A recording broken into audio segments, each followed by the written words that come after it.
ನಮಸ್ತೆ ಸ್ನೇಹಿತರೆ, ಚಿಕ್ಕಬಳ್ಳಾಪುರದಲ್ಲಿ ಕರಗ ಮಹೋತ್ಸವ ಶ್ರೀ ಕಾಳಿಕಾಂಬಾ ದೇವಿ ಕಮಟೇಶ್ವರ ಸ್ವಾಮಿತಾಲಯ ಕಂದವಾರ ಬಾಗಿಲು ಸಿವಿ ವೆಂಕಟರಾಯಪ್ಪ ಸರ್ಕಲ್ 11ನೇ ವರ್ಷದ ಕಾಳಿಕಾಂಬಾ ಹೂವಿನ ಕರಗ ಮಹೋತ್ಸವ ವಿಜೃಂಭಣೆಯಿಂದ ನಡೆಯುವಂಥ ಕರಗ ಹೊತ್ತುವರು ನಮ್ಮ ಅಜಿತ್ ಕುಮಾರ್ ಅವ್ರ ಸ್ವಾಮಿಗಳು ಕೂಡ ಸಿದ್ಧತೆ ಆಗ್ತಾ ಇದ್ದಾರೆ. ವಿಜೃಂಭಣೆಯಿಂದ ಒಂದು ವೀರಗಾಸೆ ಅವರದೇ ಆಗಲಿ ಎಲ್ಲ ಥರ ಒಂದು ಸಾಂಸ್ಕೃತಿಕ ಕಾರ್ಯಕ್ರಮದೊಂದಿಗೆ 11 ಗಂಟೆ ಒಳಗಡೆ ನಮ್ಮ ಎಳೆಪೇಟೆ ಕನಕದಾಸರ ಭಜನೆ ಮಂದಿರದಲ್ಲಿ ದಾಸೋಹ ಮಾಡುವ ಮೂಲಕ ಜನಗಳನ್ನು ಭಕ್ತಾದಿಗಳು ಸಾವಿರಾರು ಜನ ಸೇರುವಂಥ ಸಾಧ್ಯತೆ ಇದೆ. ದಯವಿಟ್ಟು 11 ಗಂಟೆ ಒಳಗಡೆ 11ರಿಂದ 12 ಗಂಟೆಗೆ ಸ್ವಾಮಿ ದರ್ಶನ ಆಗುತ್ತೆ. ಹೂವಿನ ಕರಗ ದಯವಿಟ್ಟು ಎಲ್ಲ ಭಕ್ತಾದಿಗಳು ವೀಕ್ಷಣೆ ಮಾಡಿ ಶ್ರೀ ಗೋಮಾತಾ ಸರ್ಕಲ್ ಚಿತ್ರೀಕರಣ ಮಾಡಿರೋ ಅಭಿನಂದಿಸುತ್ತೇವೆ.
ಸರ್ಕಲ್ ವತಿಯಿಂದ ಚಿತ್ರೀಕರಣ ಮಾಡ್ತಾ ಇದ್ದೀರಿ. 11ನೇ ವರ್ಷದ ಕರಗ ಮಹೋತ್ಸವ ಕನಕ ಜಯಂತಿ ರಸ್ತೆಯಲ್ಲಿ ಪ್ರತಿ ವರ್ಷ ಅನ್ನ ಸಮರ್ಪಣೆ ಜೋರಾಗಿ ನಡೀತಾ ಇದೆ. ಸೊ ನಿಮ್ಮ ಒಂದು ಬಳಗದಿಂದ ಏನು ಹೇಗೆ ಅಂತ ತಮ್ಮ ಕಡೆಯಿಂದ ಹೇಳಿ.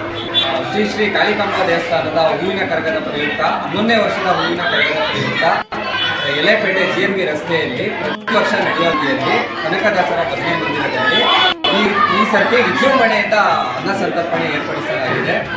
ಪ್ರತಿ ವರ್ಷ ಬರೋ ರೀತಿಯಲ್ಲಿ ಹೆಚ್ಚಿನ ಸಂಖ್ಯೆಯಲ್ಲಿ ಭಕ್ತಾದಿಗಳು ಬಂದು ಈ ಕಾರ್ಯಕ್ರಮವನ್ನು ಯಶಸ್ವಿಗೊಳಿಸ್ತಾ ಇದ್ದಾರೆ. ಇನ್ನಷ್ಟು ದೇವರು ನಮಗೆ ಶಕ್ತಿ ಕೊಟ್ಟು ಇನ್ನೂ ಹೆಚ್ಚಿನ ರೀತಿಯಲ್ಲಿ ಒಳ್ಳೆ ಕೆಲಸಗಳನ್ನು ಮಾಡೋದಕ್ಕೆ ಆಶೀರ್ವಾದ ಮಾಡಬೇಕು ಅಂತ ಕೇಳ್ತೀನಿ. ಕಾರ್ಯಕ್ರಮಕ್ಕೆ ಬಂದಂಥ ಭಕ್ತಾದಿಗಳು ಪ್ರಸಾದ ಸ್ವೀಕರಿಸಿದ ಮೇಲೆ 11-12 ಗಂಟೆ ಸಮಯದಲ್ಲಿ ಕರಗ GMB ರಸ್ತೆ ಎಲೆಪೇಟೆಗೂ ಬರ್ತಿದೆ.